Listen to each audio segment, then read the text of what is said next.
नाशिकच्या सिडको परिसरातील उत्तम नगर चौकात रविवारी संध्याकाळी एक मोठी दुर्घटना थोडक्यात टळली। गजबजलेल्या बंजोज कॅफेमध्ये अचानक आग लागल्यानं परिसरात एकच खळबळ उडाली।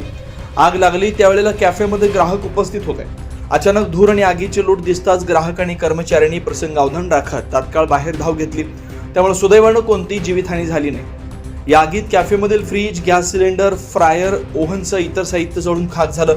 आगीचे लोळ जवळपास तासभर बाहेर पडत असल्यानं परिसरातील नागरिकांमध्ये भीतीचं वातावरण निर्माण झालं होतं। विशेष म्हणजे कॅफेच्या वरच्या मजल्यावर निवासी फ्लॅट असल्यानं रहिवाशांनी खबरदारीचा उपाय म्हणून तात्काळ घराबाहेर पडत सुरक्षित ठिकाणी आश्रय घेतला। त्यामुळे संभाव्य मोठी दुर्घटना टळली। घटनेची माहिती मिळताच अग्निशमन विभागाचे जवान तात्काळ घटनास्थळी दाखल झाले।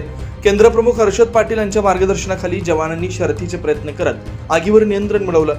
दरम्यान आग नेमकी कशामुळे लागली याचं कारण अद्याप स्पष्ट झालं नसून संबंधित विभागाकडून पुढील तपास सुरू आहे। 9 न्यूज महाराष्ट्र ब्युरो, नाशिक।